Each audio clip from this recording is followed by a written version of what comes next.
Imagine waking up in a jungle compound, surrounded by guards with guns. No phone, no passport. Your pastor is on the loudspeaker telling you there's only one way out. Drink what's in the cup and don't ask questions. Tonight on FactDrop, we're diving into 8 of the most deranged cults in history. Groups so extreme that some ended in mass poisonings, underground bunkers, and literal chemical attacks. These aren't movie plots. These happened. You've been warned. Welcome to FactDrop. If you're new here, this channel digs into the darkest corners of real history, experiments, conspiracies, and tonight, cults that went way past weird beliefs and straight into full-blown horror. A quick warning, this episode includes mentions of mass death, psychological abuse, and non-graphic references to sexual abuse and violence. Nothing here is shown to glorify these people. Quite the opposite. This is a cautionary tour of how far blind faith can be pushed, and what happened to those that put the cult above everything else. Now, let's count down the top 8 most insane cults in history. We start with a cult that pretended it wasn't a cult at all. In the late 1990s, a man named Keith Raniere launched a personal development company called NXIVM. On paper, it was all about unlocking your potential, hitting your goals, fixing your life. In reality, insiders say it was a pyramid scheme, wrapped around a secret inner circle where women were branded like cattle and controlled through blackmail. Recruits, some brought in by celebrities, were told they were joining an elite sisterhood. To prove their loyalty, they had to hand over compromising collateral, nude photos, confessions, damaging secrets. Then came starvation diets, sleep deprivation, and a vow of obedience to Raniere. Some members say they watched as women were pinned down while a cauterizing pen burned Raniere's initials into their skin, told to think of the pain as growth. Publicly, NXIVM looked like TED Talk meets life coach. Privately, it was a pipeline into a secret master-slave system run by a man who is now serving a 120-year prison sentence for sex trafficking, racketeering, and exploitation. The scariest part? For years, this wasn't some hidden jungle cult.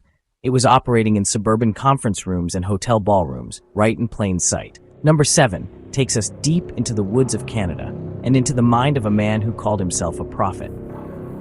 In the late 1970s, Roch Thériault founded a doomsday cult known as the Ant Hill Kids.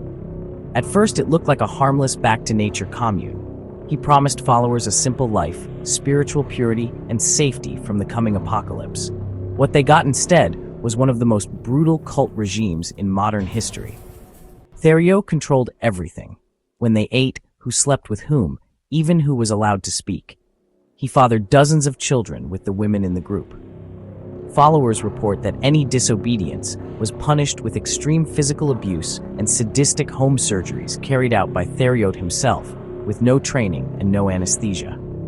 Imagine being trapped in a remote compound where the man who claims to speak for God is also the only doctor, the judge, and the executioner. Eventually, survivors escaped and went to the police. The horrifying testimony that followed, detailing torture, sexual abuse, and murder, turned the Ant Hill Kids into a textbook example of how a charismatic leader can turn an isolated commune into a private chamber of horrors. Number 6 hides behind one of the most innocent names you can imagine, Children of God, now rebranded as the Family International. Founded in the late 1960s, the group started as a hippie-era Christian movement preaching love, communal living, and end-times prophecy. But behind closed doors, leaders built a system where love was weaponized, and sexuality, including the sexuality of children, became part of the doctrine. Former members and court findings describe a climate of authoritarian control and widespread abuse. Children grew up cut off from the outside world, told the group was their only family, their only path to God. The cult's leader, David Berg, produced letters and teachings that eroticized spirituality and blurred every moral line. Survivors talk about being raised with no concept of normal boundaries, no exposure to regular schooling, and being guilt-tripped into believing that questioning any of this was the same as betraying God.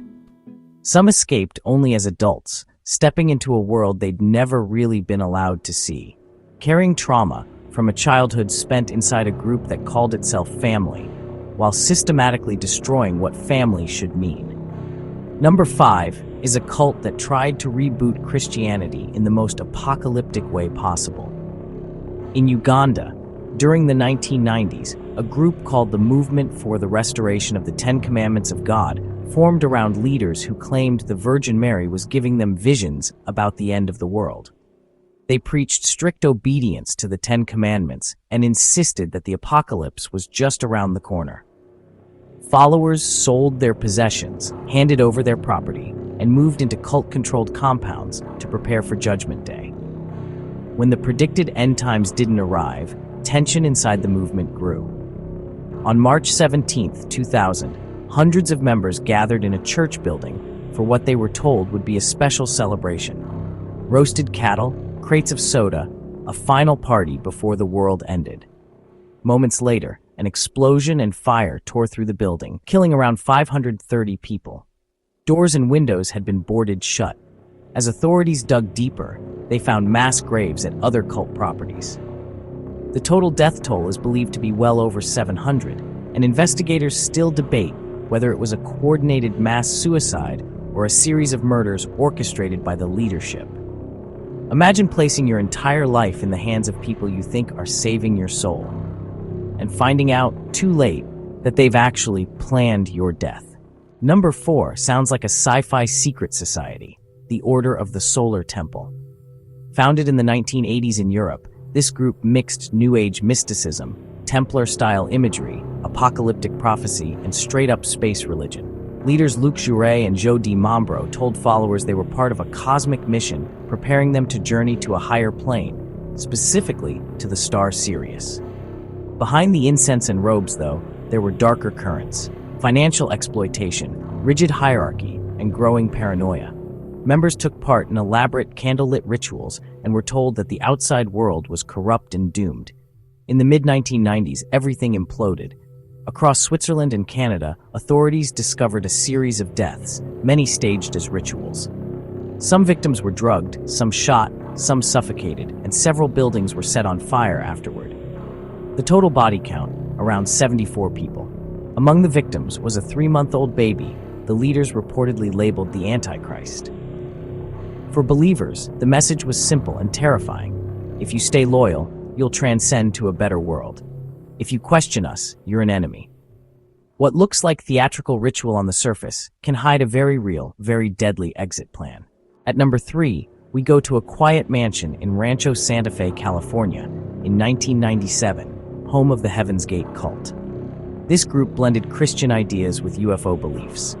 Leaders Marshall Applewhite and Bonnie Nettles told followers that Earth was about to be recycled, and the only way to survive was to evolve into a new, non-human form and board a spacecraft to the next level. Members gave up families, possessions, and even their names. They adopted strict rules: matching clothes, bowl haircuts, no sex, no personal identity. They lived almost like monks, except their entire worldview hinged on a spaceship they believed was hiding behind Comet Hale-Bopp. In March 1997, as the comet made headlines, Applewhite recorded a farewell video. Days later, 39 members were found dead in the mansion, laid out on bunk beds with identical black outfits and Nike sneakers. Investigators determined they had participated in a carefully planned mass suicide, staged over several days. To this day, the Heaven's Gate website remains online, frozen in time like a digital ghost of the cult's beliefs, a reminder that some people are willing to bet everything, even their lives, on a promise of escape from a world they no longer trust. Number 2 is where insane cult crosses into domestic terrorism. In the 1980s and 90s, a Japanese group called Aum Shinrikyo grew from a fringe spiritual movement into a doomsday cult with thousands of followers. Its leader, Shoko Asahara, mixed Buddhist and Hindu ideas with apocalyptic Christian imagery, claiming he was a messiah who alone could guide people through an imminent world war. Aum didn't just preach, it armed up. Members built chemical weapons labs, experimented with biological agents, and stockpiled nerve gas. They believed they were justified in attacking a corrupt society before it could destroy them. On March 20th, 1995, during Tokyo's morning rush hour, cult members boarded subway trains and released sarin nerve gas. 13 people were killed, and more than 6,000 were injured, choking, convulsing, collapsing on platforms, while emergency crews struggled to understand what was happening. This was no isolated compound in the countryside. This was a full-scale weapon attack on a major city, planned in secret by people who still saw themselves as spiritual seekers. Asahara and several key followers were eventually executed, but remnants of the group have repeatedly tried to rebrand and continue under new names, prompting ongoing surveillance by Japanese authorities. Our number one spot goes to the cult that turned its name into a synonym for blindly following a leader, the People's Temple, and the tragedy of Jonestown. In the 1950s and 60s, Jim Jones built his movement as a progressive, racially integrated church. To many, he looked like a hero, preaching equality, feeding the poor, fighting racism. But behind the scenes, Jones was tightening his control, demanding loyalty, using public punishments, and blurring the line between church and his own ego.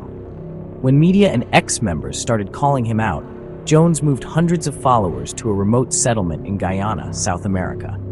He called it Jonestown, a socialist paradise in the jungle. In reality, it was a heavily controlled labor camp. Passports were confiscated. Armed guards patrolled the perimeter. Loudspeakers pumped out Jones's voice at all hours. On November 18, 1978, everything collapsed. After a visiting U.S. Congressman, Leo Ryan, and several journalists were murdered at a nearby airstrip, Jones told his followers that the outside world was coming to destroy them. The only solution, he said, was revolutionary suicide. In a chaotic scene that's still debated today, more than 900 people died, many by drinking a cyanide-laced flavored drink, others by injection or at gunpoint. A third of the dead were children.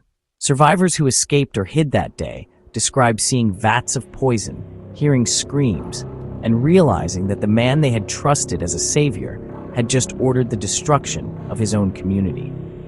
Jonestown remains one of the deadliest cult disasters in history, and a brutal warning about what can happen when a leader is given absolute, unquestioned power over people desperate for hope. From slick self-help seminars and personal growth retreats to remote communes and underground bunkers. These 8 cults show the same patterns over and over again.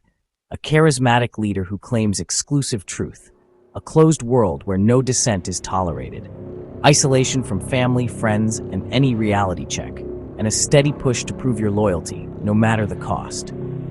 Most people don't join a group thinking, I'm signing up for a death cult.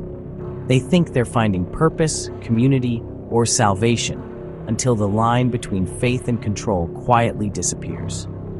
If you learned something tonight, hit like, drop a comment with which cult disturbed you the most, and tell us if you want a part 2 on other groups we didn't even touch, like Waco, the Manson family, or smaller modern cults that are still active today.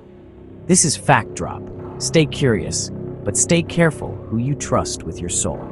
Imagine waking up in a jungle compound surrounded by guards with guns. No phone, no passport,